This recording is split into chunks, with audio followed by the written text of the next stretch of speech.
ఒక వచనం వదిలి ఒక వచనం పడుతున్నాను. 1, 3, 5, 7, 9, 12 అట్ట పడుకున్నాము. ఒకటి తర్వాత ఒకటి 64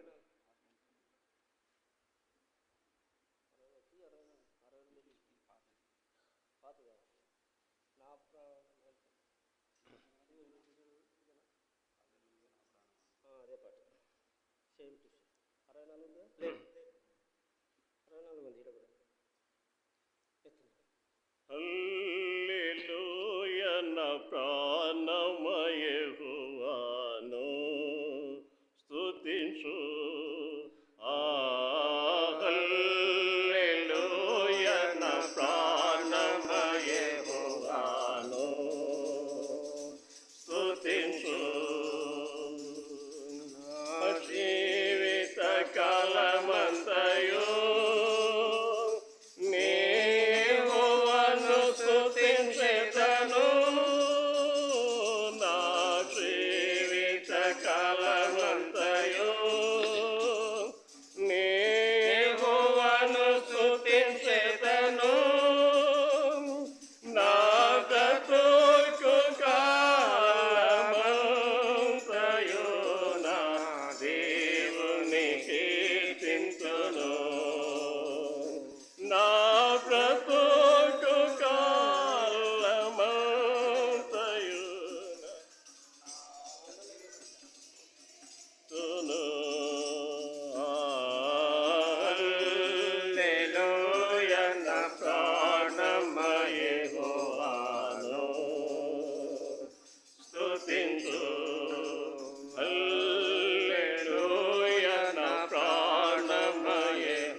భూమి సముద్రం దానిలో నిదంతా సూచించం. ఆకాశ భూమి సముద్రం దానిలో నిదంతయో సృజించం.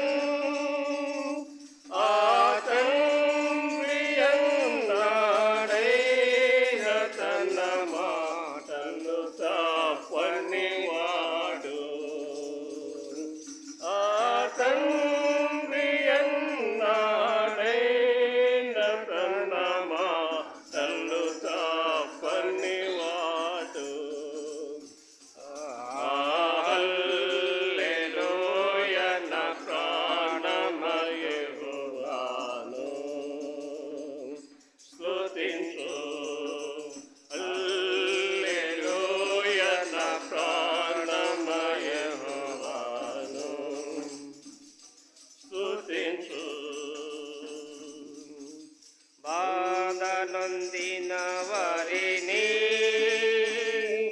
అందడే న్యాయము తీర్చు.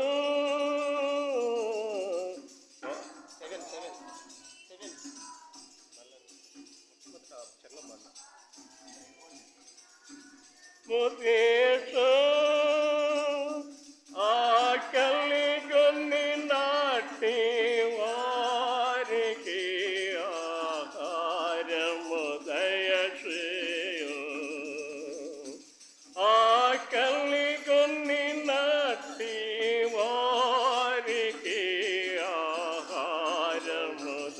రక్షయం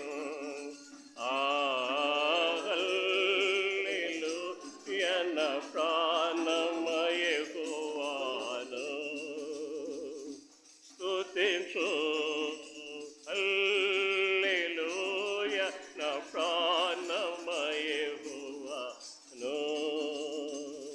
స్తుతించు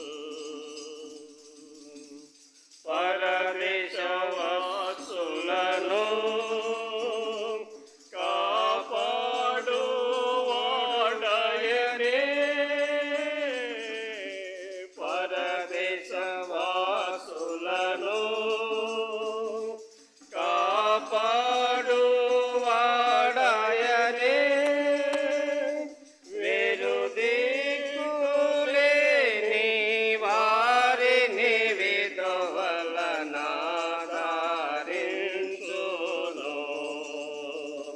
వేరే దిక్కులేని వారిని విధవలనాదరించును హల్లెలూయన ప్రాణమయెహోవాను స్తుతించు హల్లెలూయన ప్రాణమయెహోవాను స్తుతించు సీయోను నీ దేవుడు తరతరములు రాజ్యమేలును సీయోను నీ దేవుడు తరతరములు రాజ్యమేలును యెహోవాను స్తుతించుడి హల్లెలూయా ఆమేన్ యెహోవాను స్తుతించుడి హల్లెలూయా ఆమేన్ హల్లెలూయా నా ప్రాణమయెహోవాను స్తుతించు హల్లెలూయా నా ప్రాణమయెహోవాను స్తుతించు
పరిశుద్ధ గ్రంథమైన బైబిల్లో నుండి మనం మార్కు సువార్తను చదువుకున్నాము. మార్కు సువార్త 16వ అధ్యాయము.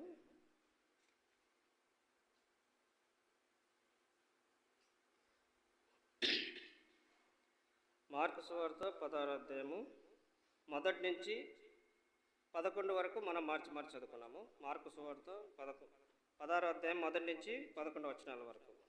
పేజ్ నెంబర్ 48 కొత్త నిబంధన. అందరూ కూడా తీసుకోండి, చదవండి.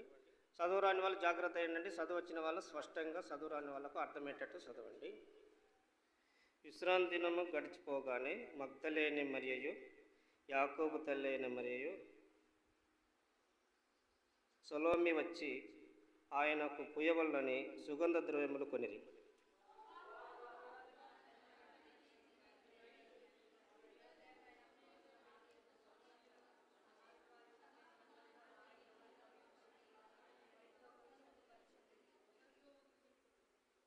4వ వచనం.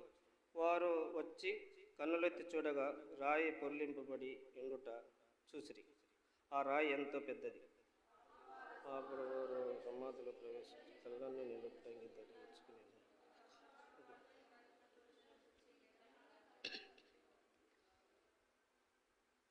అందు అన్నారు, ఆయన లేచిన్నాడు, ఇక్కడ లేడు.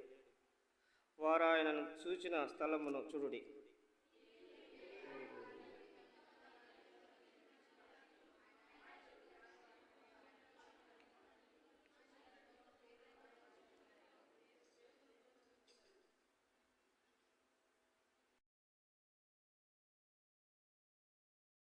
సమాధి యొద్ద నుండి పారిపోయిరి. వారు భయపడినందున ఎవరితో ఏమి చెప్పలేదు.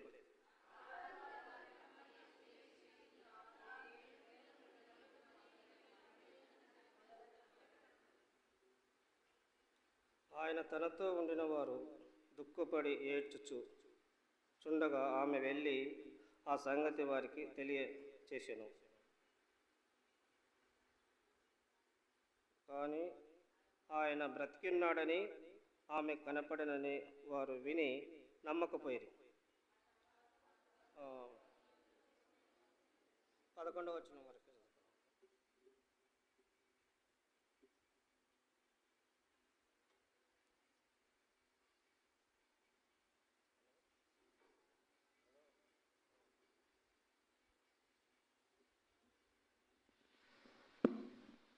ప్రేమల తండ్రి, దయగల దేవ, మీ ప్రియ కుమారుడు మా సొంత రక్షకుడిని యేసుక్రీస్తున్నామని ప్రార్థిస్తున్నాం తండ్రి.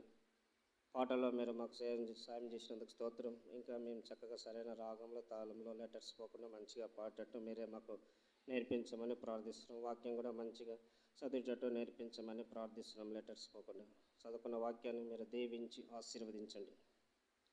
5 రొట్టెలు 2 చేపలు ఆశీర్వదించారు. ఈ వాక్యాన్ని కూడా మీరు ఆశీర్వదించమని ప్రార్థిస్తున్నాం తండ్రి. బలైన దాసుని కూడా నన్ను కూడా జ్ఞాపకం చేసుకో. మీ మాటలు పలకడానికి యోగ్యత అరగత్తలేను అని ప్రభా కనికరించండి. మత్తయి సువార్త 10:20 జ్ఞాపకం చేసుకోండి. నిర్గమకాండం 4:12 సమయంలో నా పక్షంలో మీ లేఖనాలు చూపించి మీ లేఖనాలు ఆధారం చేసుకొని ఆరాధించడానికి మీరే మాకు సాయం చేయండి. లైవ్ ద్వారా వింటున్న మీ బిడ్డలందరితో కూడా మాట్లాడండి. శబ్దాంతరం ద్వారా అయిన బిడ్డలతో కూడా మీరు మాట్లాడండి. చీకటి శక్తులు, అంధకార శక్తులన్నీ కూడా మీ నామమున గద్దిస్తున్నాను తండ్రి. వినగల చెవి, గ్రహించే మనసు దయచేయమని మా ప్రార్థన మీరు ఆలగించినందుకు స్తోత్రములు చెల్లించుకుంటూ యేసుక్రీస్తు నామమున అడిగి వేడుకుంటున్నాం తండ్రి. ఆమేన్.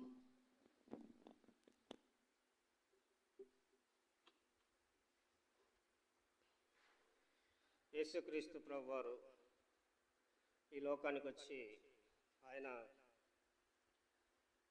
మరణించి సమాధి చేయబడి 3వ దినమున తిరిగి లేచినాడు.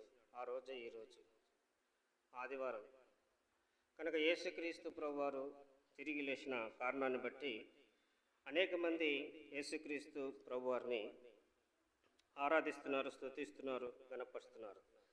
అయితే ప్రభుని యేసుక్రీస్తు వారు ఆరాధించినప్పుడు మరి మనలాగా యేసు ప్రభు ఆరాధించినాడు, యేసు ప్రభు తిరిగి లేచాడు అని వారు సంతోషంతో ఈ విధంగా కూడుకొని ఆరాధించలేకపోయినారు. అప్పుడు వారికి ఏమి తోచకుందనమాట. లేచాడా లేలేదా, మరి ఆయన లేస్తే ఎక్కడున్నాడు అని చాలామందికి ఈయననా కాదా, చనిపోయిన మనిషి లేవటం ఏంది అని చాలామంది మరి డౌట్ పడ్డారు. లేచిన తర్వాత కూడా శిష్యులు కూడా నమ్మలేదు. అయితే ఇక్కడ మరి మనం చదువుకున్న భాగంలో చూడండి, ఇక్కడ మరి 9వ వచనం చదవండి. 9వ వచనం. ఆదివారం తెల్లవారినప్పుడు యేసు లేచి తాను 7 దెయ్యములను వెళ్ళగొట్టిన మగ్దలేని మరియకు మొదట కనపడెను. ఆయనతో ఉండిన వారు దుఃఖపడి వేడ్చుండగా ఆమె వెళ్ళి ఆ సంగతి వారికి తెలియజేసెను. ఆయన బ్రతికున్నాడని ఆమె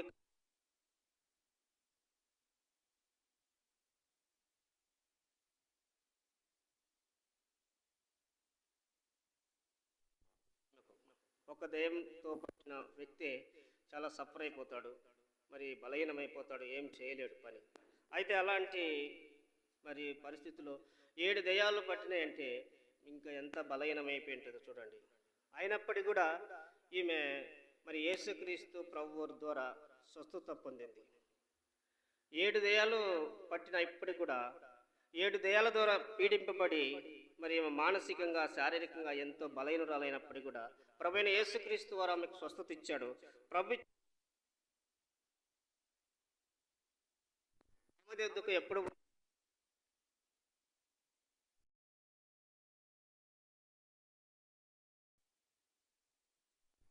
బైబిల్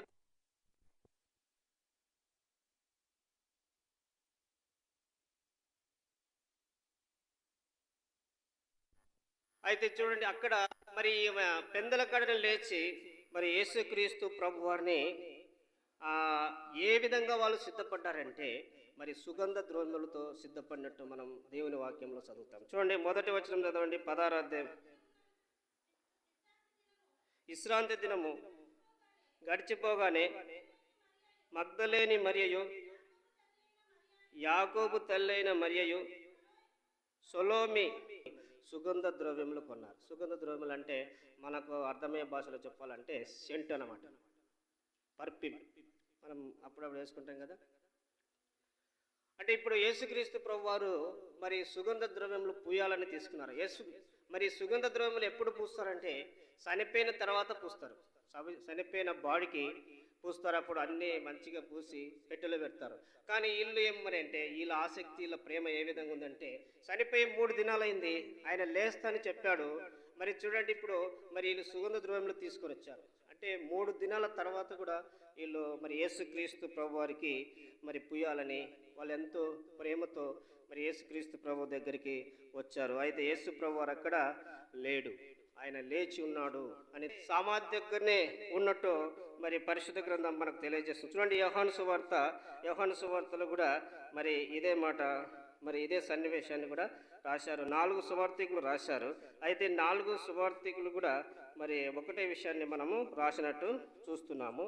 చూడండి, మొదటి వచనం చదవండి.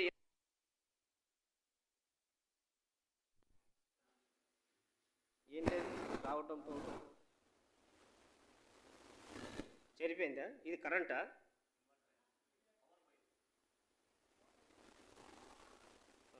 అంటే పొగరు పొయ్యి వస్తుందా? అంటే ఏం అర్థం కాలేదు.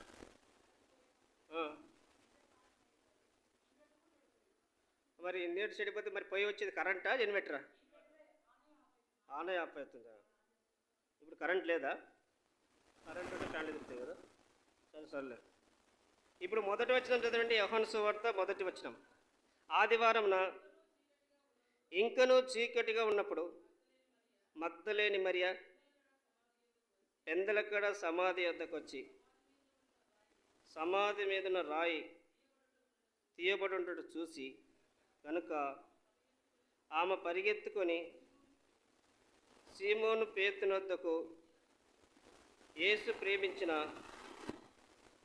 మరొక శిష్యుని వద్దకు వచ్చి ప్రభువును సమాధిలో నుండి ఎత్తుకొని పోయి అని చెప్పారు. చూసామండి, ఇక్కడ మరి పెందలకండే సమాధి వద్దకు వచ్చింది. అక్కడ మరి యేసుక్రీస్తు ప్రభు వారి శరీరం కనపడకపోతే మళ్ళీ ఆమె తిరిగి ఊర్లోకి వెళ్ళి వాళ్ళ అన్నలకు చెప్పింది, అన్న మరి యేసుక్రీస్తు ప్రభు వారి శరీరం కనపడలేదు, నేను పెద్దలకాడనే పోయినాను, ఆయన ఎవరు ఎత్తుకొని పోయారో ఏంది అన్నలకు చెప్పింది. అన్నలు కూడా పరిగెత్తుకొని వచ్చి వాళ్ళు కూడా చూసి అక్కడ మరి నారబట్టలు ఉన్నట్టు మరి అక్కడ చూసినాడు. తర్వాత చూడండి, ఇక్కడ మరి యేసుక్రీస్తు ప్రభు వారు మరి ఉన్న స్థలమును వాళ్ళు చూసి ఎంత మాత్రం కూడా వాళ్ళు మరి ఒక ఆయన లోపలికి వెళ్ళాడు, ఇంకొక ఆయన బయట నుంచే చూశాడు. అయితే ఇక్కడ మరి యేసుక్రీస్తు ప్రభు వారు మొట్టమొదట మరి కనపడిన వ్యక్తి ఎవరంటే మరి మగ్దలేని మరియమ్మకు కనపడ్డాడు యేసుక్రీస్తు ప్రభు వారు. చూడండి, యేసుక్రీస్తు ప్రభు వారు ఎప్పుడు కనపడ్డాడంటే ఇంకా ఆయన పరలోకంలోకి పోలేదు. పరలోకానికి ఎందుకు పోవాలంటే ఆయన వచ్చిందే మరి భూలోకంలో ఆయన రక్తం కార్చి ఆ రక్తము ద్వారా మరి పరలోకానికి పోయి పరలోకంలో దేవుని సన్నిధిలో తన రక్తం చేత మరి అక్కడ దేవుని యొక్క మనుషులపైన ఉన్న ఉగ్రతను మరి తక్కువ చేయటానికి యేసుక్రీస్తు ప్రభువారు ఈ లోకానికి వచ్చాడు. అయితే ఇప్పుడు చూడండి, యేసుక్రీస్తు ప్రభువారు తండ్రి యొద్దకు ఎల్లక మునిపే మరి ఆమెను కలుసుకున్నట్టు ఇక్కడ పరిశుద్ధ గ్రంథం మనకు తెలియజేస్తుంది అనమాట. చూడండి, ఆమె యొక్క ఆసక్తి, ఆమె యొక్క మరి ఏ విధంగా ప్రభును ప్రేమిస్తుంది అనేది మనం చూసినట్టయితే ఇక్కడ ప్రభును ఆ విధంగా ఆమె ప్రేమించినట్టు ఇక్కడ రాయబడింది. చూడండి, ఇక్కడ ప్రభు అయిన యేసుక్రీస్తు వారి మరి ఇక్కడ సీమోను కూడా ఇక్కడికి వస్తాడు, తర్వాత మరి యోహాను వస్తాడు. అయితే వారి గురించి మరి యేసుక్రీస్తు ప్రభు వారిని ప్రేమించిన మరి యోహాను అంటే అందరికన్నా ఎక్కువ ప్రేమించాడు యోహాను అని చెప్తారు. పేతురు కూడా మరి చాలా దేవుని యొక్క ప్రత్యక్షతను సంఘ దర్శనాన్ని ఆయన చూసినాడు అని చెప్తారు. మంచిదే, కానీ వారికి మొదట కనపడలేదు. యేసుక్రీస్తు ప్రభువారు మరి మగ్దలేని మరియమ్మకు, ఎందుకంటే ఆమె మరి స్త్రీ అయినప్పటికీ కూడా, బలహీనురాలైనప్పటికీ కూడా మరి ఆమె సామాన్యతకు వచ్చింది. మరి ఆ యొక్క సమాచారాన్ని మళ్ళా అన్నలకు తీసుకుపోయి పేతురు యోహానులకు చెప్పింది. అంత మాత్రం ఆమె అక్కడే ఉండలేదు, మరి సమాధి యొద్దనే ఆమె ఉండట్టు మనం చూస్తున్నాం. చూడండి, మరి యేసుక్రీస్తు ప్రభువారు ఏ విధంగా ఆమెతో మాట్లాడుతున్నాడో మనం చూసినట్టయితే చూడండి, మార్కు సువార్త 16వ అధ్యాయము 10వ వచనం చదవండి. మార్కు సువార్త 10.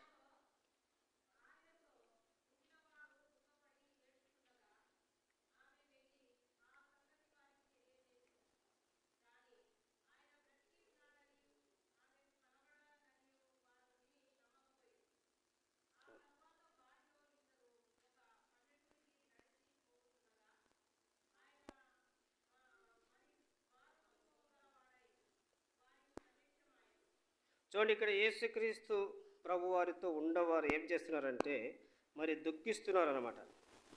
ఆయనతో ఉండినవారు దుఃఖపడి ఏడ్చుండగా ఆమె వెళ్ళి ఆ సంగతి వారికి తెలియజేశారు. చూసారండి, మరి మిగతా వాళ్ళందరూ ఏడుస్తున్నారు, యేసు ప్రభు కనపడలేదే, ఆయన బ్రతికుంటే మరి బ్రతికున్నట్టుగా కనపడాలి మాకు, లేకపోతే కనీసం డెడ్ బాడీ అన్నా మాకు కనపడాలి, డెడ్ బాడీ లేదు మనిషి లేడని వాళ్ళు ఏడుస్తున్నారు. అయితే ఈమెయిల్ ఏం చేస్తుంది, అన్నలారా ఏడవకండి, ప్రభు లేచాడు, నాకు కనపడ్డాడు అని చెప్తుంది, కానీ వాళ్ళు నమ్మకున్నారు. చూడండి, ఇప్పుడు మరి మనుషులు ఒక స్వభావం ఎలాంటిదంటే వాళ్ళు ఏడుస్తున్నారు, కానీ మరి యేసు ప్రభు లేచాడంటే మరి ఏడుపు ఆపి సంతోషించాలి కదా, సంతోషించడం లేదు, నమ్మటం లేదన్నమాట. ఎందుకంటే ఇక్కడ మరి చాలామంది యేసుక్రీస్తు ప్రభువారి వద్దకు వస్తారు, ఆరాధించడానికి వస్తారు, కానీ మరి వాళ్ళు అపనమ్మకంతో వస్తారు. అయితే ఇప్పుడు అపనమ్మకంతో ఆరాధించే వాళ్ళ విషయంలో దేవుడు అంతగా సంతోషించడు. అయితే ఇక్కడ యేసుక్రీస్తు ప్రభువారిని మరి సుగంధ ద్రవ్యములతో వచ్చింది. సుగంధ ద్రవ్యములు అంటే మరి ఊకే రావు, అవి మనం కొనాలి, విలువ పెట్టి. మరి ఈమె స్త్రీ అయినప్పటికీ కూడా, బలహీనురాలైనప్పటికీ కూడా యేసుక్రీస్తు ప్రభువారికి పూయాలనే సుగంధ ద్రవ్యములతో మరి ఆమె ఎంతో విలువైన మరి సుగంధ ద్రవ్యాలతో యేసుక్రీస్తు ప్రభు పూయాలని వచ్చింది. మళ్ళీ కొంతమంది స్త్రీలు కూడా వచ్చారు.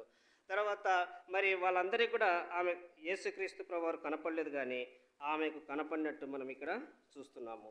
చూడండి, యేసుక్రీస్తు ప్రభు వారితో మరి వారు ఏ విధంగా మాట్లాడుతున్నారని మనం చూసినట్టయితే చూడండి, ఇక్కడ 7వ వచనం చదవండి. 7వ వచనంలో, మీరు వెళ్ళి ఆయన మీకంటే ముందుగా గలిలయలోనికి వెళ్ళుచున్నాడని ఆయన మీతో చెప్పినట్లు అక్కడ మీరు ఆయనను చూతురని ఆయన శిష్యులతోనూ పేతురుతో చెప్పుడనెను. చూసారండి, ఇక్కడ మరి యేసుక్రీస్తు ప్రభువారు మరి ఆయన ప్రత్యక్షమై మీరు వెళ్ళి మరి మీరు ఆయన అక్కడ చూతురు. అక్కడంటే ఎక్కడ? గలిలయలో. మరి యేసుక్రీస్తు ప్రభువారు గలిలయ ప్రాంతానికి సంబంధించిన వాడు. నజరేత్ అనే గ్రామము గలిలయ ప్రాంతంలో ఉంది. అది చాలా మరి వెనకబడిన ప్రాంతం. అలాంటి ప్రాంతంలో యేసుక్రీస్తు ప్రభువారు అక్కడ మరి నివసించినట్టు ఆయన నజరేతు వాడు అని అనిపించుకున్నాడు అనమాట. యెరూషలేం వాడు అనిపించుకోలేదు. కనుక యేసుక్రీస్తు ప్రభువారు నజరేతు అంటే చాలా చిన్న గ్రామము. అక్కడ ఎవరు కూడా మరి పెద్ద చదువుకున్న వాళ్ళు ఉండరు, ధనవంతులు ఉండరు, జ్ఞానులు ఉండరు. మామూలు సాదాసీదా మనుషులు పనులు చేసుకొని ఏదో వాళ్ళు భోజనం చేసేవాళ్ళు. అలాంటి ప్రజల మధ్యలో, అలాంటి చిన్న ఊర్లో యేసుక్రీస్తు ప్రభువారు మహాజ్ఞాని, జ్ఞానులకే జ్ఞాని, జ్ఞానాన్ని సృష్టించిన మరి సృష్టికర్త ఆ గ్రామంలో ఉండటానికి ఇష్టపడ్డాడు అనమాట. అయితే చూడండి, గలిలయలోనే వారి సొంత ప్రాంతంలోనే మీరు ఆయనను చూస్తారు అని దేవదూతలు చెప్పారు.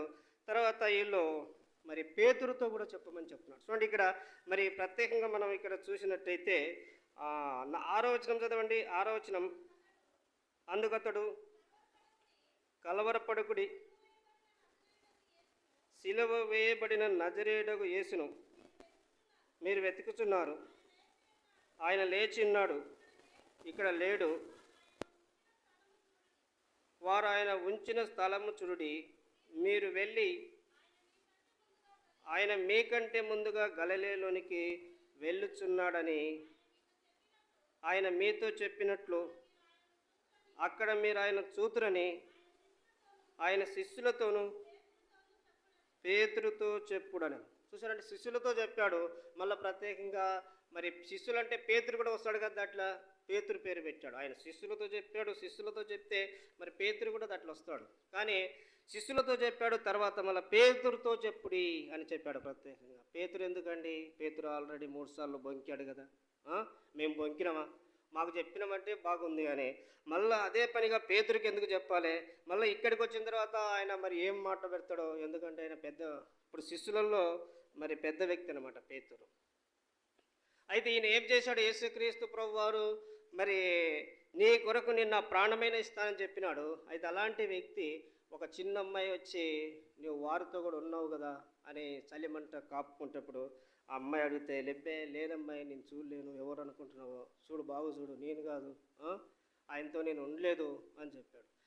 తర్వాత మళ్ళీ వచ్చి లేదు నువ్వే అని చెప్పింది గట్టిగా అమ్మాయి. లేదబ్బాయి, లేదు అని చెప్పాడు. 3వసారి కూడా చెప్పారు. ఒట్టు పెట్టుకున్నాడు, తల మీద చేయబెట్టుకుంటున్నాడు. చూడండి, నేను కాదని చెప్పినాడు. వెంటనే కోడి కూసింది, పక్కకు పోయి ఏడ్చాడు. మందులు ఏడ్స్తే మళ్ళీ ఎందుకు ఏడుస్తూ ఉంటారేమని పక్కకు పోయి ఏడ్చి మరి యేసుక్రీస్తు ప్రభువు దగ్గరికి మళ్ళా తన ఒక విశ్వాసముతో ఆత్మతో యేసు ప్రభుని కలుసుకొని సారీ ప్రభు క్షమించని దేవుని దగ్గర క్షమాపణ కొడుకొని మళ్ళా యేసు ప్రభుతో కలిసి ఉన్నాడు. యేసు ప్రభుతో కలిసి ఉండటం మరి ఆయన సిలువలో ఉన్నాడు, పేతురేమో ఇక్కడ ఉన్నాడు. ఎట్లా కలిసి ఉండటం అంటే ఆయన పైన విశ్వాసంతో, ఆయనతో ప్రేమతో, ఆయన మాటలకు విధేయత చూపి మనం ఉండటమే ఆయనతో కలిసి ఉండటం అనమాట. కలిసి ఉండటం అంటే చాలామంది యేసు ప్రభుతో కలిసి ఉండటం అని కాదు, ఆయన మాట వినటమే మనం ఆయనతో కలిసి ఉండటం. చూడండి, ఇక్కడ యేసుక్రీస్తు ప్రభు వారు మరి దూతలు చెప్తున్నారు, మీరు వెళ్ళండి, ఆయన శిష్యులతో చెప్పండి, ఆయన గలిలయకి వెళ్తాడు, అక్కడ మీరు ఆయన చూస్తారు, పేతురుతో కూడా చెప్పండి అని చెప్తున్నారు. అంటే పేతురుని మరి ఆయన చాలా ప్రాముఖ్యమైనగా మళ్ళీ గుర్తు చేస్తున్నాడు. ఎందుకంటే శిష్యులు నిర్లక్ష్యం చేస్తారు. పో పేతురు పో, నువ్వు మరి బొంకినావు, యేసు ప్రభుని కాదన్నావు, మరి సిలువ దగ్గర కూడా నువ్వు కనపల్లే అని శిష్యులు మరి పేతురుని అవాయిడ్ చేస్తారేమో అని మళ్ళీ అదే పనిగా మరి దేవదూతలు పేతురుతో చెప్పండి అని చెప్పాడనమాట. చూడండి, ఇక్కడ పేతురు అందరూ కలిసి యేసుక్రీస్తు ప్రభువారిని చూడటానికి గలిలయకు వాళ్ళు వెళుతున్నప్పుడు యేసుక్రీస్తు ప్రభువారు మరి చూడండి, ఆ తర్వాత 12వ వచనం చదవండి. 12వ వచనంలో, ఆ తర్వాత వారిలో ఇద్దరు ఒక పల్లెటూరికి నడిచిపోతుండగా ఆయన మారు రూపం గలవాడై వారికి ప్రత్యక్షమైన. చూడండి, ఆ తర్వాత వారిలో ఇద్దరంటే శిష్యుల్లో ఇద్దరు అన్నమాట. మరి ఇక్కడ దేవదూతలు ఏం చెప్పారు వీళ్ళకు? మీరు గలిలయకి వెళ్ళండి, అక్కడ మీరు ఆయనను చూస్తారు అని చెప్పారు. చెప్తే వీళ్ళు గలిలయకి వెళ్ళాలి కదా, వెళ్ళకుండా ఎక్కడికి పోతున్నారు? చూడండి, మళ్ళీ చదవండి ఆ మాట. ఆ తర్వాత వారిలో ఇద్దరు ఒక పల్లెటూరికి నడిచిపోతుండగా. చూడండి, ఇక్కడ మరి పల్లెటూరికి పోతున్నాడు, అక్కడ పేరు కూడా రాయలేదు. ఇంకొక మరి లూకా సువార్తకు రాస్తాడు వాళ్ళు ఎక్కడికి పోతున్నారు అని మనం చూసినట్టు. చూడండి, లూకా సువార్త కూడా ఇదే మాట రాయబడింది. లూకా సువార్త 24వ అధ్యాయంలో చూడండి, 24వ అధ్యాయంలో ఉంటుంది ఆ మాట. అక్కడ కూడా వీళ్ళు నడిచిపోతారు, అక్కడ ఊరి పేరు రాయబడుతుంటుంది అనమాట. వాళ్ళు వెళ్ళిపోతుంటారు.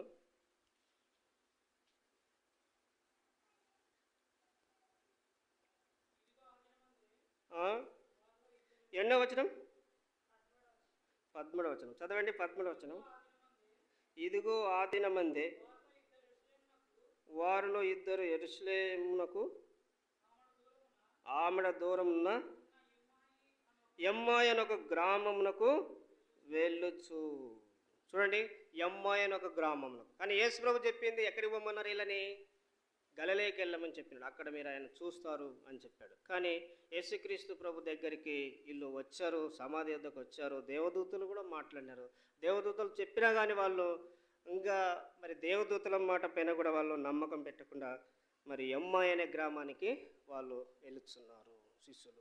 అయితే యేసుక్రీస్తు ప్రభు వారు వదిలేడా? మీరు చెప్పినా కానీ పోవటం లేదు, మీ ఇష్టం.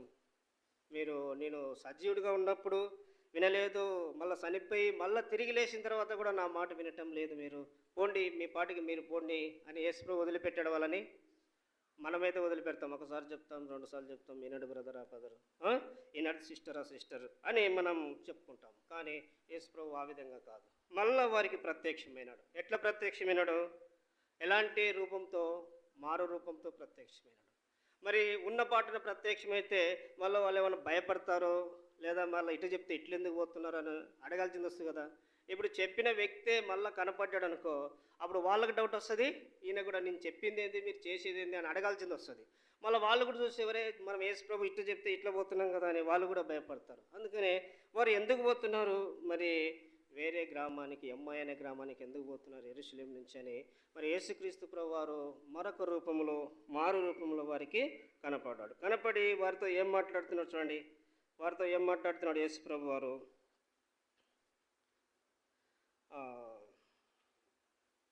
లూకాసు వార్త చూడండి. లూకాసు వార్త 14వ వచనం చదవండి. 14 verse 24-14. జరిగిన ఈ సంగతులన్నిటిని గురించి ఒకరితో ఒకడు సంభాషించుండ్రి. వారు సంభాషించుచు ఆలోచించుండగా యేసు తానే దగ్గరికి వచ్చి వారితో కూడా నడిచెను. అయితే వారిని గుర్తుపట్టలేదు, వారి కన్నులు మూయపడెను. చూడండి, ఇక్కడ మరి కన్నులు మూయబడ్డాయి వారి కన్నులు. తర్వాత ఇక్కడ మార్కు సువార్తికుడు ఏం చెప్తున్నా చూడండి, ఈ మాట, ఇదే మాట రాస్తుండే అక్కడ మార్కు సువార్తికుడు. 14వ వచనం చదవండి. 14 కాదు, 13. వారు వెళ్ళి తక్కిన వారికి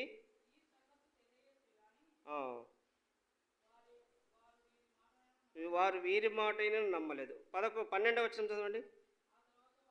ఆ తర్వాత వారిలో ఇద్దరు ఒక పల్లెటూరికి నడిచిపోతుండగా ఆయన మారు రూపం గలవాడై వారికి ప్రత్యక్షమైన, మారు రూపం గలవాడై వారికి ప్రత్యక్షమైనాడు.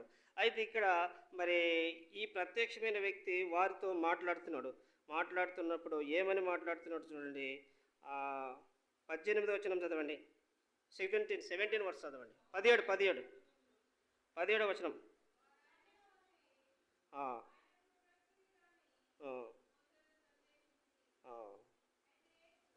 యేసు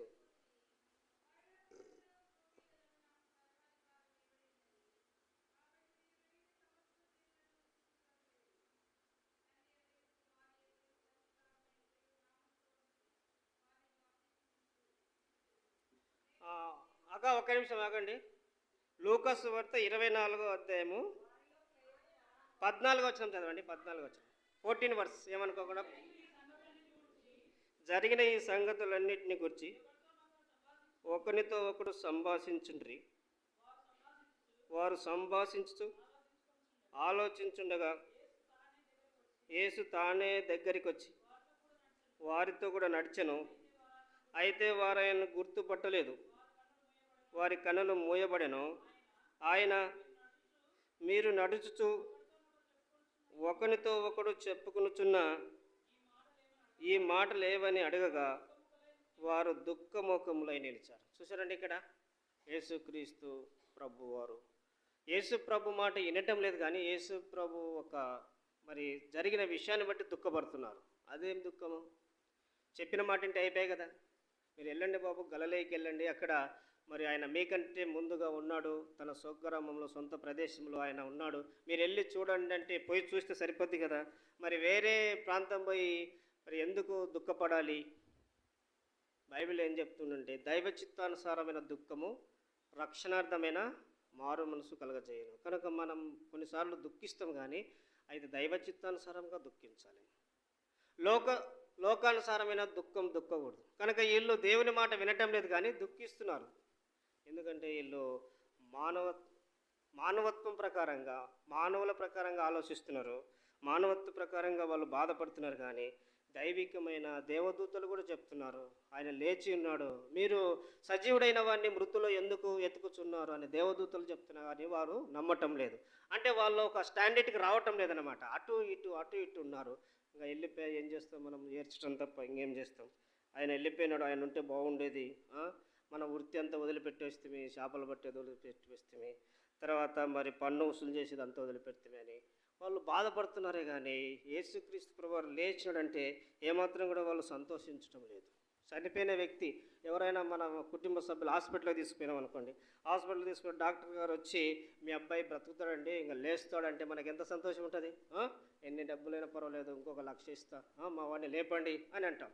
అయితే ఇక్కడ మరి యేసుక్రీస్తు ప్రభువారు గురించి దూతలు అవే చెప్పినాయి, ఆయన లేచాడండి, ఇక్కడ లేడు, ఎందుకు మీరు సజీవుడైన వాడిని మృతుల్లో ఎందుకు ఎత్తుకుతున్నారు, లేచాడంటే నమ్మటం లేదు. వీళ్ళు నమ్మకుండా మరి ఒకరేమో దుఃఖపడుతూ వెళ్తున్నారు, మరొకరేమో భయపడుతూ వెళ్తున్నారు, ఆ తర్వాత ఎవరంతకు వాళ్ళు వెళ్ళిపోతున్నారు అనమాట.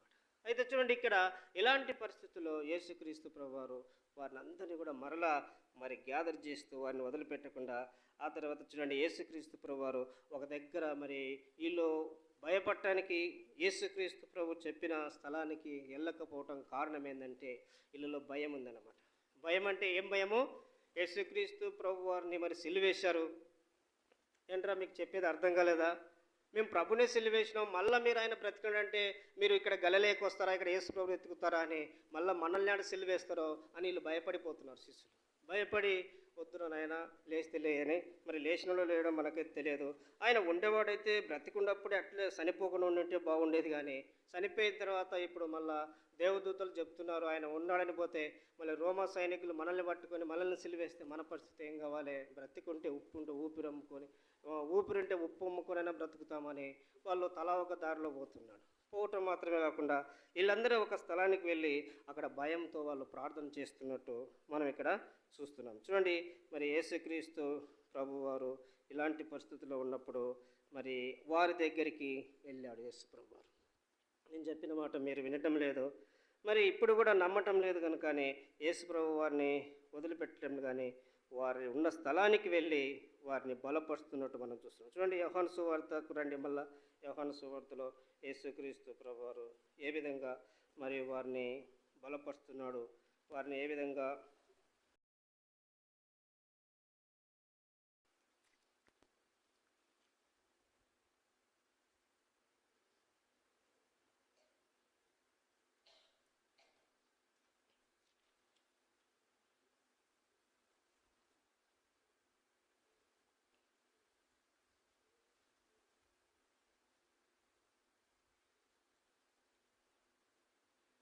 యోహాను సువార్త 20వ అధ్యాయము చూడండి, ఎన్నో వచనం అంటే 19వ వచనం చదవండి.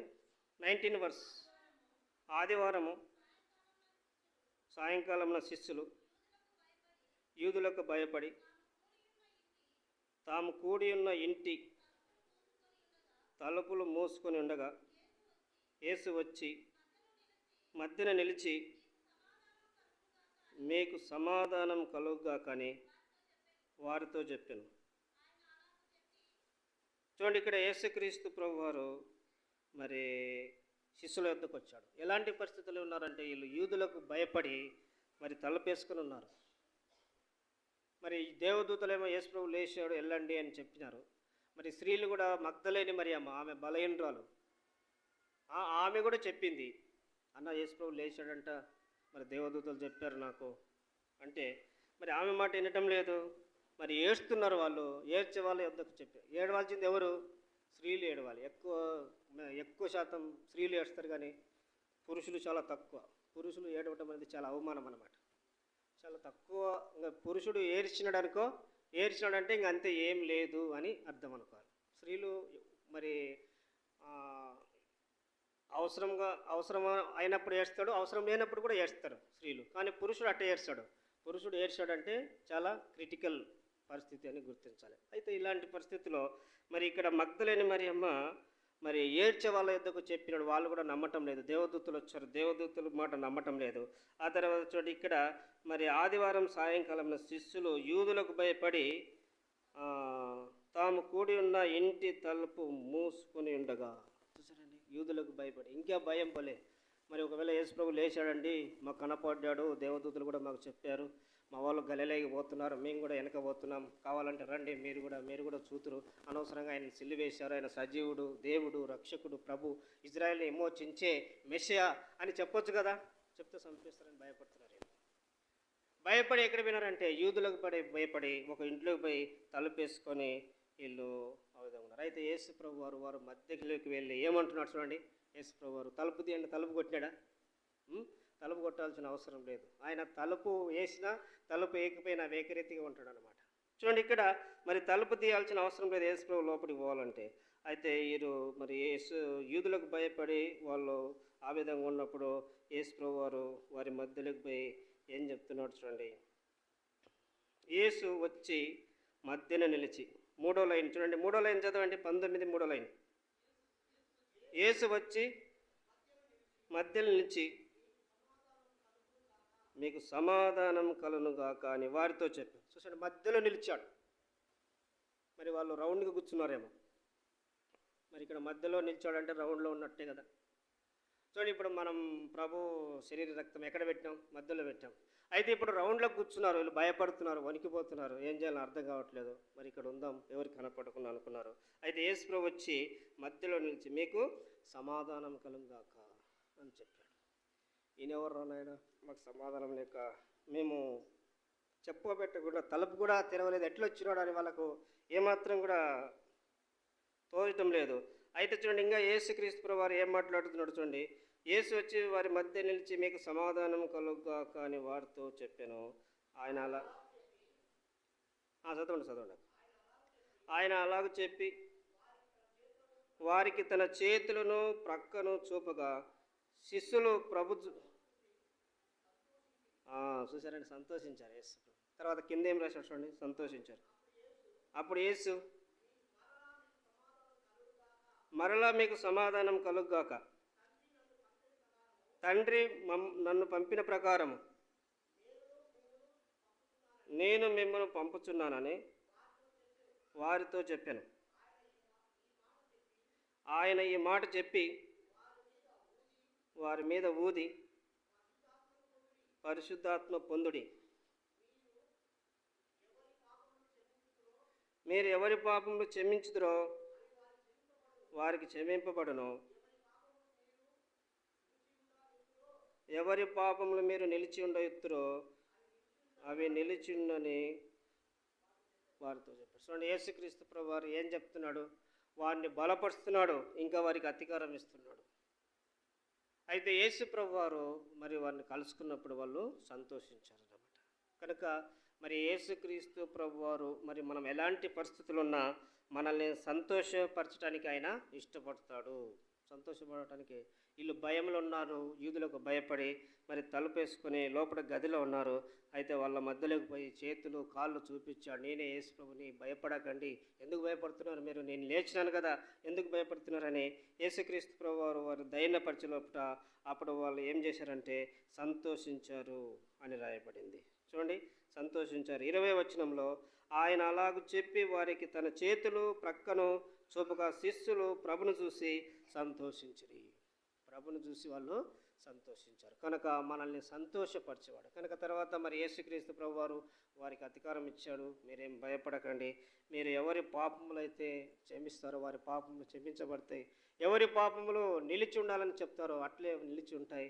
మరి తర్వాత వాళ్ళు పాముల విషయంలో, తేళ్ల విషయంలో హానికరమైనది ఏది తాగినా కానీ మరి మీకు హాని చేయదు అని యేసు ప్రభు వారికి అధికారం ఇచ్చాడు. యేసుక్రీస్తు ప్రభు వారిని మనం నమ్మకపోయినప్పుడు కూడా, మనము భయపడినప్పుడు కూడా యేసు ప్రభు మనల్ని వదిలిపెట్టాడు. కనుక మరి ఈ ఉదయకాల సమయంలో ప్రభు మనల్ని సంతోషపరచడానికి ఆయన సంతోషం అంతా వదులుకొని మన సంతోషం కొరకు యేసుక్రీస్తు ప్రభు వారు పరలోకం నుంచి భూలోకమునకు దిగి వచ్చాడు కనుక ఆయన సంతోషం కొరకు కాదు కానీ మన సంతోషం కొరకు యేసు ప్రభు ఈ లోకానికి వచ్చాడు కనుక మనల్ని సంతోషపరిచిన దేవుణ్ణి మనం ఆరాధించాలి. మన కొరకు ప్రాణం పెట్టిన దేవుణ్ణి మనం ఆరాధించాలి. మన కొరకు ప్రాణం పెట్టి తిరిగి లేచి మూడో దినాన మరి ఆయన మృత్యుంజుడై లేచి దేవదూతల ద్వారా, శిష్యుల ద్వారా, తర్వాత స్త్రీల ద్వారా మరి ఆ ప్రభు అయిన యేసుక్రీస్తు వారు ఆరాధింపబడుతున్నాడు. చూడండి, యేసుక్రీస్తు ప్రభు వారు మరి ఇలాగా ఆరాధింపబడటానికి కారణం ఏమంటే మరి ఆయన సమస్తములు ఈ లోకంలో ఎవరూ చేయలేని పని ఆయన చేశాడు. ఎందుకంటే ఈ సృష్టినంతా కూడా ఆయన మాటతో చేశాడు. కలుగ్గాక కలుగ్గాక అంటే కలిగింది, కానీ మరి పాపిని రక్షించే విషయంలో ఆయన తన ప్రాణాన్నే ఇచ్చాడు అనమాట. కనుక యేసుక్రీస్తు ప్రభు వారు ఈ లోకంలో చేసిన అద్భుతాలన్నిటికన్నా మరి ఎక్కువైన అద్భుతం, మరి విలువైనది, గొప్ప అద్భుతం ఏంటంటే ఆయన ప్రాణం పెట్టి తిరిగి లేయటమే. అదే గొప్ప అద్భుతం. ఈ లోకంలో ఎవరు చేయలేదు అలాంటి అద్భుతాలు. వేరే అద్భుతాలు చేస్తారు, ప్రార్థన చేస్తారు, జ్వరాలు పోగొడతారు, ఇంకా వేరే జబ్బులు పోగొడతారు, కానీ చనిపోయి లేచి వస్తావా అంటే మేము కాదులేండి మాతో అంటారు అనమాట. అయితే యేసు ప్రభు ఆ పని చేశాడు అనమాట. ఆ ప్రభుని యేసుక్రీస్తు వారు ఒక్కరే చేయగలరు. అలాంటి పని చేసినప్పుడే మనకు నిరీక్షణ, సంతోషం, సమాధానం. కనుక యేసుక్రీస్తు ప్రభువారు మనల్ని సంతోషపరచడానికి ఆయన సంతోషం మొదలుకొని ఈ లోకంలో ఏ విధంగా యేసు ప్రభువారిని నిందించారు, ఏ విధంగా బాధించారు, ఏ విధంగా వేధించారు, మరి ఆయన చనిపోయిన తర్వాత కూడా మళ్ళీ తిరిగి లేచిన తర్వాత కూడా శిష్యులు కూడా నమ్మటం లేదు. చూడండి, ఆయన సంతోషం ఎక్కడ కూడా లేదు. చూస్తే ఎప్పుడైనా చూడండి, మరి ఎవరైనా కానీ మన ఇంటికి మన కుటుంబ సభ్యులు మరి ఏదైనా కబడ్డీ పోటీ కానీ ఇంకా వేరే పోటీలో పరిగెత్తి మరి పరుగు పందెంలో కానీ గెలిచి ఇంటికి వస్తున్నాడు అనుకోండి. గెలిచి ఇంటికి వస్తుంటే అప్పుడు మనమంతా కూడా ఏం చేయాలి?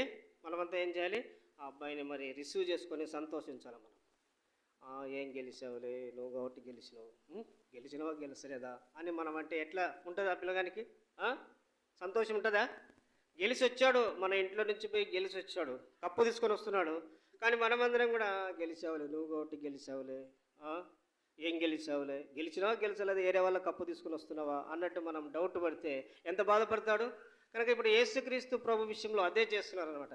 యేసు ప్రభు వారు లేచాడు అని దేవదూతలు చెప్తున్నాయి, మరి మగ్దలేని మరియమ్మ కూడా చెప్తుంది, కానీ వాళ్ళు నమ్మటం లేదు. అయితే ఆయన అక్కడికి సంతోషం ఉందా? అరే సృష్టి అంతా కూడా సంతోషిస్తుంది ఈ కూర్చున్నారు అని చెప్పినా కానీ వీళ్ళు నమ్మటం లేదని యేసుప్రభు వారు మరి అక్కడ నిరుత్సాహపడే పరిస్థితులు వచ్చేసినాయి అనమాట. అయినప్పటికీ కూడా ఆయన నిరుత్సాహపడలేదు, ఆధైర్యపడలేదు, మనలాగా ఆయన ఏడవలేదు. కానీ ఆ ఏడ్చే వాళ్ళ యొద్దకు వచ్చి, భయపడి వారి యొద్దకు వచ్చి మీకు సమాధానం కలుగుగాక అని చెప్పారు. చూడండి, నా చేతులు, నా పక్క చూడండి అని గాయాలు చూపించాడు.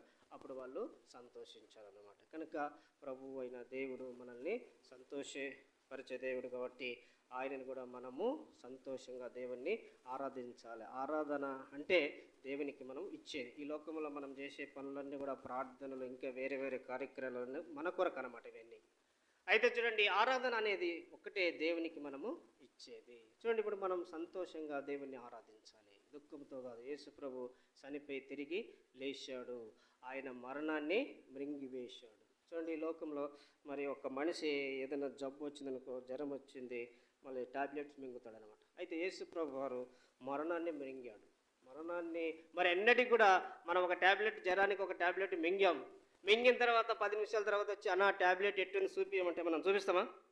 అది మన బయటికి వస్తుందా? రాదు. అంటే యేసుక్రీస్తు ప్రభు వారు కూడా మరణాన్ని ఆ విధంగా మృంగివేశాడు అని రాయబడింది. చూడండి, యెషయా గ్రంథము 25వ అధ్యాయం, యెషయా గ్రంథం 25వ అధ్యాయంలో యెషయా ప్రవక్త మరి యేసుక్రీస్తు ప్రభు వారికి మరి 700 సంవత్సరాలకు ముందే మరి ఈ మాట ఆత్మవశుడై మరి ఆయన ద్వారా ప్రేరేపింపబడి ఆయన గురించి రాశాడు అనమాట. చదవండి, 8వ వచనం చదవండి, 25:8. మరి ఎన్నడూను ఉండకుండా మరణము ఆయన మృంగివేయును. చూడండి, వేయును అంటే జరగబోయేది అనమాట. వేసినుడు కాదు, వేయును. ఎప్పుడు వేశాడు ఈయన? క్రీస్తు శకం 1వ శతాబ్దంలో ఆయన మరణాన్ని మృంగి వేశాడు. మరణాన్ని మృంగి మళ్ళీ ఆయన తిరిగి లేచాడు. కనుక ఆయన మానవ శరీరంతో శిలువ పైన మరి కనపడ్డాడు, రక్తం కార్చాడు. ఆయన తిరిగి లేచినప్పుడు మహిమ శరీరంతో ఆయన కనపడ్డాడు, మరణాన్ని మృంగాడు. ఎవరైనా మరణం జోలికి పోయినాడు అనుకోండి, బలహీనులు అయిపోతారు. ఏందన్నా ఇంత సన్నగా అయిపోయినావంటే, అబ్బా చనిపోయినావని బతికానన్నా నేను. హాస్పిటల్లో అందరూ కూడా అయిపోయింది ఎట్లా బ్రతికానని దేవునికే తెలుసు, అందుకే ఇట్లా అయిపోయానన్నా చెప్తారు. అయితే యేసుప్రభు ఈ విషయానికి వస్తే మరణాన్ని మృంగాడు, అయితే ఆయన మహిమ శరీరంతో లేచాడు అనమాట. అది గాడ్ ఈజ్ గ్రేట్. కనుక చూడండి, ఇక్కడ యేసుక్రీస్తు ప్రభువారు ఈ విధంగా మరణాన్ని గెలిచినాడు. యేసుక్రీస్తు ప్రభువారు మరి చివరి మాట ఆయన ఏ విధంగా మరి తన ఆ మాట ముగించాడు. 7వ మాట చూడండి. ఆ మాట మరి అప్పుడు సమయం లేదు కాబట్టి ఆ మాట చెప్పాలనుకున్నాను, కానీ మరి సమయం లేదని నేను ముగించాను. యేసుక్రీస్తు ప్రభువారు చివరి మాట చదవండి. ఎవరన్నా ఒకరు ఎవరు చదువుతారో చూస్తాను ఒకసారి. యేసుక్రీస్తు ప్రభువారి మాట చివరి మాట ఎవరైనా ఒకరు చదవండి.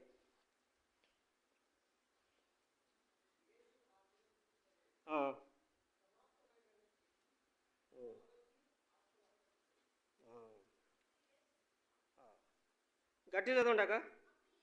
అప్పుడు యేసు గొప్ప శబ్దంతో కేక వేసి, తండ్రి, నీ చేతికి నా ఆత్మను అప్పగి. ఎన్నో అధ్యాయమక? ఏ అధ్యాయం? లూకాసు వార్తనా? 23, 24, 46 వచనం. ఇప్పుడు అందరు చూడండి, 23వ అధ్యాయం 46 వచనం. లూకాసు వార్త 23వ అధ్యాయము 46 వచనం. అందరూ ఒకసారి కలిసి చదువుకున్నాము. అప్పుడు యేసు గొప్ప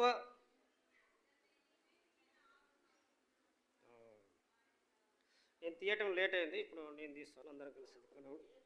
అప్పుడు యేసు గొప్ప శబ్దంతో కేక వేసి, తండ్రి, నీ చేతికి నా ఆత్మను అప్పగించుచున్నాను. చూసారండి ఇక్కడ చాలు ఈ మాట మనం జాగ్రత్తగా గమనించాలి. అప్పుడు యేసు గొప్ప శబ్దంతో కేక వేసి. కేక ఎవరు వేస్తారు? గెలిచిన వాళ్ళు వేస్తారా, ఓడిన వాళ్ళు వేస్తారా? యేసు ప్రభువు ఇప్పుడు సిలువలో గెలిచాడా, ఓడాడా? గెలిచాడు కాబట్టి ఆయన ఏం చేశాడు? గొప్ప కేక వేశాడు. ఇప్పుడు చూడండి, ఎవరైనా మరి పొలిటికల్ బ్రదర్స్ వాళ్ళు ఉన్నారు కదా వెనకాల, ఓడిపోయినప్పుడు కేకలేస్తారా, గెలిచినప్పుడు కేకలేస్తారన్నా? ఓడిపోతే పోరా ఇంటిని డబ్బులు ఖర్చు వేస్తే ఓట్లు లేకపోయారు, ఏమైపోయారు అని మనసంగా ఇంట్లోకి వచ్చి ఏదో తిని అట్లా పంచుకుంటారు. కానీ గెలిచిన వ్యక్తులు ఏం చేస్తారు? వీధులంతా మొత్తం టామ్ చేసి మరి హంగామా చేస్తారనమాట. తెలంగాణలో ఏమంటారు అంటే ధూమ్ధామ్ అంటారు అనమాట. ధూమ్ధామ్ చేద్దామంటారు. అయితే చూడండి, ఇక్కడ యేసుక్రీస్తు ప్రభువారు కూడా కేక వేశాడు. సిలువలో ఆయన గెలిచాడు అన్నమాట. చూడండి, యేసుక్రీస్తు ప్రభువారు గెలిచాడు, మరణించాడు, మరణాన్ని మృంగివేసి ఆయన మహిమ శరీరంతో మరి తిరిగి లేచాడు. కనుక చాలా విషయాలు ఉన్నాయి, ఇక్కడ ముగించుకున్నాం. మనం ప్రభుని సంతోషంతో, మన ప్రభుని మరణాన్ని గెలిచిన దేవుడు, మరణాన్ని మృంగిన దేవుడు, మరణాన్ని మరి మరణించే భయంతో ఉన్న వారికి వచ్చి ఆయన సంతోషపరిచే దేవుడు. ఆ విధంగా మనం కూడా సంతోషంతో యేసుప్రభువుని నమ్ముకోవటం అంటే చాలామంది బాధపడతారు. 40 దినాలు ఉపవాసాలు ఉంటారు. 40 దినాలు ఉపవాసం ఉంటాం మంచిదే, కానీ ప్రభు ఎందుకు లేచాడు, ఎందుకు ఆయన చనిపోయాడు, అది వాళ్ళు ఆలోచించరు. అంటే ఉపవాసం అంటే ఇప్పుడు హిందువులు ఏ విధంగా ఉపవాసం చేస్తారో, ఇది కూడా క్రైస్తవులు కూడా ఆ విధంగా ఉపవాసం చేస్తున్నారు. ఉపవాసం అనేది మన శరీరాన్ని, మన శరీర కోరికలు, మన శరీర తత్వాన్ని మరి తగ్గించుకోవడానికి ఉపవాసము మనం చేయాలి. కానీ ఏదో దేవుని పైన ప్రేమ, దేవుని పట్ల ప్రేమ ఉపవాసం చేయటం వలన కాదు, ఆయన మాట వినటం వల్లనే మనం దేవుని ప్రేమించినట్టు అనమాట. వాక్యం ఏం చెప్తుంది? నా మాట వినువాడే, నా ఆజ్ఞలు గైకొనువాడే నన్ను ప్రేమించువాడు అని రాయబడింది. బైబిల్లో మరి ఉపవాసం చేయాలని రాయబడింది, కానీ ఎట్లా చేయాలని రాయబడింది బైబిల్లో? మత్తయి సువార్త 6వ అధ్యాయంలో మీరు ఉపవాసం చేయనప్పుడు నీ తల అంటుకొని, నీ ముఖం కడుక్కొని, నీవు నీ గదిలోనికి వెళ్ళి తలుపు వేసుకొని ఉపవాసం చేయి, రహస్యమందు చూసు తండ్రి నీకు ప్రతిఫలం ఇచ్చును. కనుక మరి 40 దినాలప్పుడు ఇప్పుడే ఉపవాసం చేయాల్సిన అవసరం లేదు. మనం ప్రభు పని కొరకై, మన కుటుంబ రక్షణ కొరకై, మరి ప్రభు ఒక రాజ్య విస్తీర్ణ కొరకై మనం ఎప్పుడైనా చేయొచ్చు ఉపవాసం. కనుక ఇవన్నీ కూడా మరి సంతోషకరమైన విషయాలే, కానీ దుఃఖపడే విషయాలు ఎక్కడ కూడా లేవు. యేసు ప్రభు వారు సజీవుడు, ఆయన మరణాన్ని జయించి లేచాడు కాబట్టి మనల్ని కూడా లేపుతాడు ఒకరోజు. ఈ యొక్క మట్టి శరీరం తొలగించి ఆయన మహిమ శరీరం ఇవ్వబోతున్నాడు. అందుకొరకై ముందుగానే ఇదిగో నేను మట్టి శరీరం ధరించుకొని లోకానికి వచ్చాను, మరణించాను, తిరిగి మహిమ శరీరంతో లేచాను, మిమ్మల్ని కూడా ఆ విధంగా లేపుతాను, భయపడకండి శిష్యులారా, చూడండి చేతులు అని యేసు ప్రభు చేతులు చూపించాడు. అందరూ కూడా సంతోషిస్తారు. మనం కూడా వారితో సంతోషిస్తూ మన ప్రభుని మనము ఆరాధిస్తాము. ఇప్పుడు లేచి నిలబడి మనం ఒక పాట పాడుకున్నాం. లేచి నిలబడి మనము ఒక పాట పాడుకున్నాము.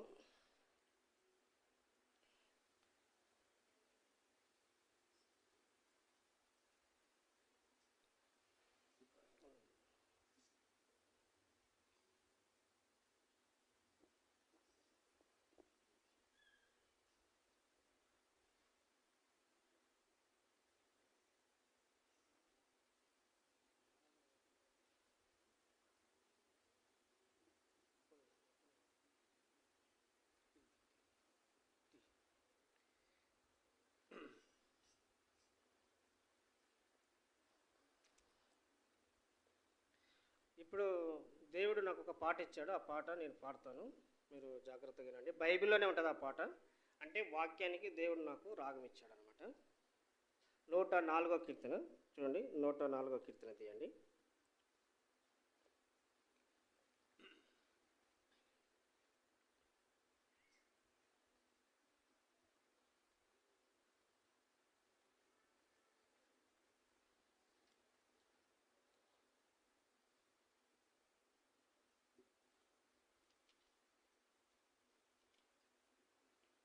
నూట 4వ కీర్తన 6వ వచనము లాస్ట్ లైన్ నుంచి ఉంటుంది.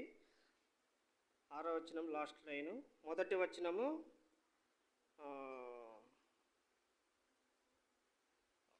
6వ వచనం లాస్ట్ లైను, 7వ వచనం మొదటి లైను పల్లవి అనమాట.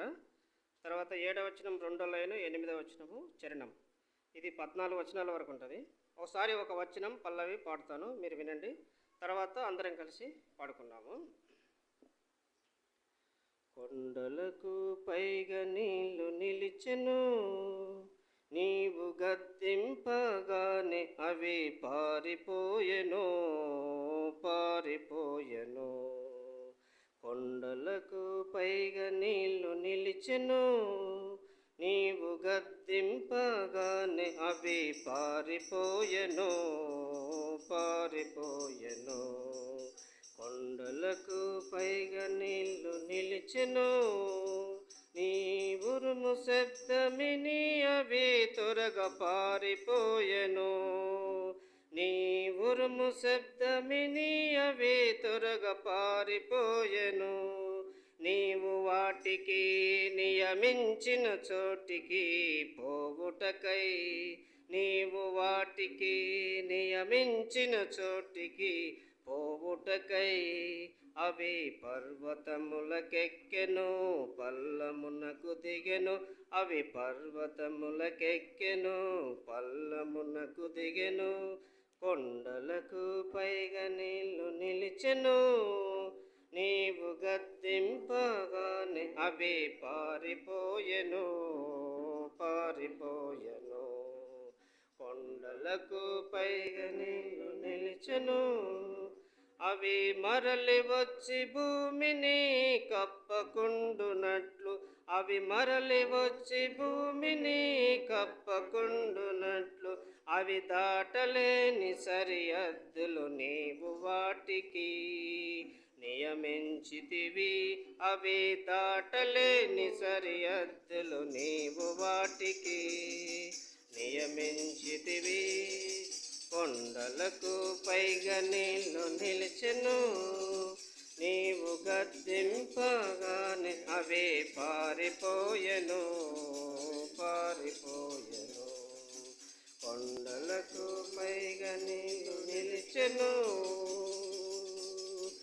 అవి అడవి జంతువులన్నిటికి దాహమిచ్చును, అవి అడవి జంతువులన్నిటికి దాహమిచ్చును. వాటి వలన అడవి గాడెదలు దప్పి తీర్చుకొనును, వాటి వలన అడవి గాడెదలు దప్పి తీర్చుకొనును.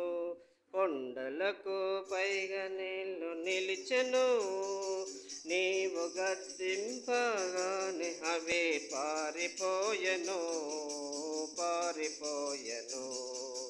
కొండలకు పైగా నిలిచెను, వాటి ఒడ్డున ఆకాశ పక్షులు వాసము చేయును, వాటి ఒడ్డున ఆకాశ పక్షులు వాసము చేయును. కొమ్మల నడమ అవి సునాదము చేయును, కొమ్మల నడమ అవి సునాదము చేయును. కొండలకు పైగా నీళ్ళు నిలిచెను, నీవు గద్దింపగానే అవి పారిపోయెను, పారిపోయెను. కొండలకు పైగా నీళ్ళు నిలిచెను, తన గదుల నుండి ఆయన కొండలకు జలధారలనిచ్చును, తన గదుల నుండి ఆయన కొండలకు జలధారలనిచ్చును. నీ క్రియల ఫలము చేత భూమి తృప్తి పొందుచున్నది, నీ క్రియల ఫలము చేత భూమి తృప్తి పొందుచున్నది. కొండలకు పైగా నీళ్ళు నిలిచెను, నీవు గద్దింపగానే అవి పారిపోయెను, పారిపోయెను. కొండలకు పైగా నీళ్ళు నిలిచెను. 14వ వచనం లాస్ట్ వచనం. ఈ వచనం పడ్డప్పుడు సండే స్కూల్ పిల్లలు సండే స్కూల్ వెళ్ళండి. పశువులకు గడ్డిని, నరులకు ఉపయోగమగు కూర మొక్కలను, పశువులకు గడ్డిని, నరులకు ఉపయోగమగు కూర మొక్కలను ఆయన మొలిపించుచున్నాడు, ఆయన మొలిపించుచున్నాడు. కొండలకు పైగా నీళ్ళు నిలిచెను, నీవు గద్దింపగానే అవి పారిపోయెను, పారిపోయెను. కొండలకు పైగా నీళ్ళు నిలిచెను. ఓకే, మోకరించండి. ఇది ప్రభు సృష్టి ఏ విధంగా మరి దేవునికి విధేయత చూపుతుందనేది ఈ పాట అర్థం. తర్వాత మరి మీరు నేర్చుకోండి. ఇప్పుడు ఒక ఫస్ట్ సండే స్కూల్కి వెళ్ళే వాళ్ళు అన్న చెప్తాడు, చెప్పండి.